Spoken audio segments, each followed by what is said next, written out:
Welcome to Project J. I'm Jay, and today we're going to be doing the first in what I hope will be a series of videos called Dungeon Corner, where you and I would take a short rest together and talk about all things we love, D&D and other tabletop game related. So, let's get to the subject of today's video. Piercing blue eyes sit upon a humanoid face.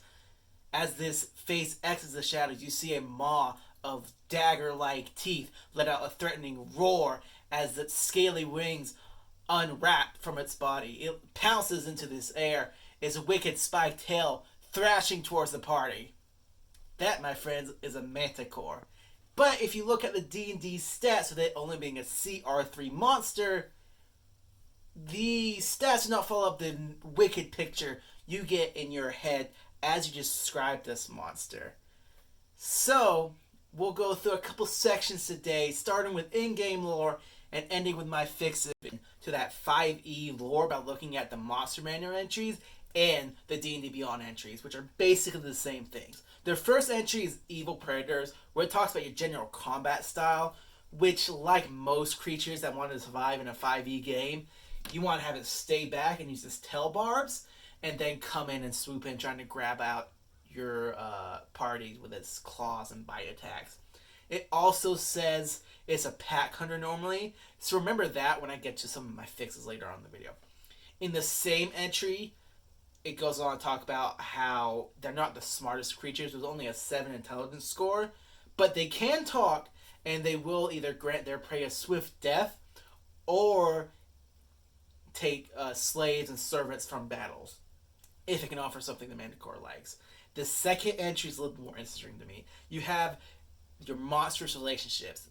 Basically, the first part of this says it will serve like hobgoblins or hill giants if they are offered something they want, or if the hobgoblins, hill giants, etc. can give it lots of prey to feed off of and enjoy. The second part of the monstrous relationships entry talks about its territory rivals, which are all kind of the mismatched, pushed together hybrid creatures. You have your Chimera, a CR6 creature, which I think is also underrated. You have your Griffins and your Praetons, which are both CR2 creatures, and finally you have your Wyverns, CR6 creatures. Like most smart creatures, it will use pack tactics, there that is again, to gang up on the strong creatures. And again, like every creature in D&D should be, it tries to avoid dragons at all costs. Let's hop into the real world / out of 5e lore you get for the Manticore. So most of your myths date back to about 400 BC in the Persian Empire, which is really interesting because most of the time you just think Greek or Roman or like some Irish myths for like D&D lore, but let me get back on the actual topic here. In these myths, the hunters never go after like a full-blooded Manticore most of the time. You're going after like young Manticore, because they say your adult Manticore can't be killed except by a blow to the mouth, and that even if they are killed, they reincarnate. They also appear in other media, obviously. Like you had some in like Charmed back in the day. You have them in Percy Jackson.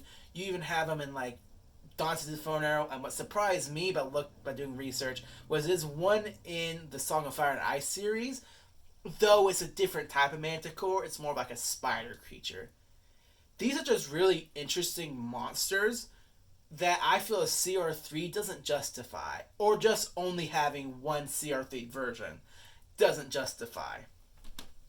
Those fixes though, let me ask you guys to please leave a comment down below about either the Manticore and my ideas for it, or other creatures you think don't get enough love in D&D 5e. Also make sure that you like the video and subscribe to the channel so I can continue this project and bring you guys more content. Let's hop into the real world / out of 5e lore you get for the Manticore. So most of your myths date back to about 400 BC in the Persian Empire, which is really interesting because most of the time you just think Greek or Roman or like some Irish myths for like D&D lore, but let me get back on the actual topic here. In these myths, the hunters never go after like a full-blooded Manticore most of the time. You're going after like young Manticore, because they say your adult Manticore can't be killed except by a blow to the mouth, and that even if they are killed, they reincarnate. They also appear in other media, obviously. Like you had some in like Charmed back in the day. You have them in Percy Jackson. You even have them in like Dante's Inferno. And what surprised me by doing research was there's one in the Song of Fire and Ice series. Though it's a different type of manticore, it's more like a spider creature. These are just really interesting monsters that I feel a CR3 doesn't justify, or just only having one CR3 version doesn't justify. So finally, let's get to the end of the video where I talk about my fixes slash improvements for the Manticore. So first off, you can lean into what the monster manual says about it. Give me a pack tactics feature of when more than one attacks it, it gets advantage. Or you could do something more interesting with it by maybe if multiple manticores hit the same speed creature with a tail spike attack, it reduces the target's speed or just does more damage. A more interesting idea, in my opinion, is giving it a dragon treatment where you have your young dragons and your older dragons. Have the young Manticore be this base CR3 version, and the older ones give us some abilities from the myths. Like in some of the myths, they do say that Manticores eat the whole target, equipment included. So maybe it has an attack that damages the equipment, kind of like a rust monster attack. That way, your players are always on their toes. You can also lead into the myths of its thick hide, so it can have something as simple as resistance against non-magical weapons, or something similar to a Jurassic magic reflection ability, where it reflects arrows and other ranged weapons. Though that one I'd be careful with, I'd be sure to give it a downside. Something as simple as maybe crits or a certain number rolled above its AC always hit, or maybe you can give them a disadvantage on the attack if you aim for the mouth. Finally, you can give it kind of a slot treatment by different versions of it. So we look to Pathfinder for this one a little bit. They have an advanced and a poisonous version of the Manticore. The advanced version is basically just if a Manticore mated with a dire line, it gives a one more CR in that version.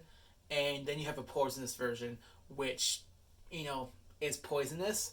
Use those as inspiration to make Manticores from different creatures or different regions of your world, given different abilities. So now you look at it, right? We've taken a low CR creature your party may never fight or may only fight once and kind of forget about it, and made it something that can be a whole campaign like dragons, or just something that's very memorable and based in the lore of it. But that's kind of the end of the video. Hopefully it wasn't too bad as I start out this project, and hopefully I see you guys soon.